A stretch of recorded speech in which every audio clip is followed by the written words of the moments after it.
we make it a fundamental point that our investors are actually creating a business for themselves.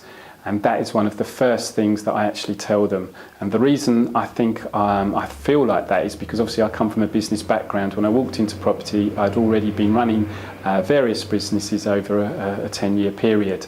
Now, the fundamentals are the same. When you start a business, you have to invest in it. And then you invest your money and you get a return. And that return comes through over a period of time. And what your objective should be is that you want to create a lifestyle.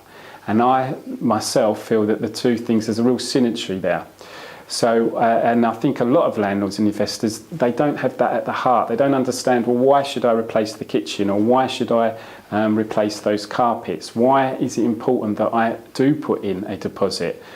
And the reasons are, you've created an asset. Your property is an asset. The more you invest in it, the more that asset becomes valuable. Exactly the same as a business.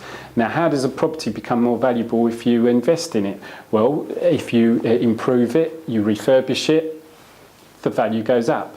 Also, your income goes up because tenants will pay you more rent if you've actually created an environment that they feel more comfortable in. And also, you like in your business, you're in competition. And people say, well, who am I in competition with? Well, you're in competition with other landlords.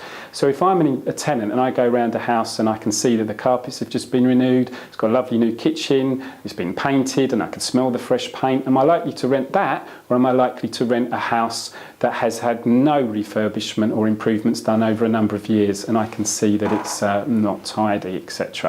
Am I prepared to pay more rent to achieve that outcome for me? Am I going to be competitive to get that? Yes, I am. So that really is at the heart of what we actually explain to our investor. The other thing is, if you haven't got a little pot, an emergency pot, what happens if your boiler breaks down? Will your tenants stay? They have the right to be kept warm, etc. So you must always have a little pot there, the same as a business.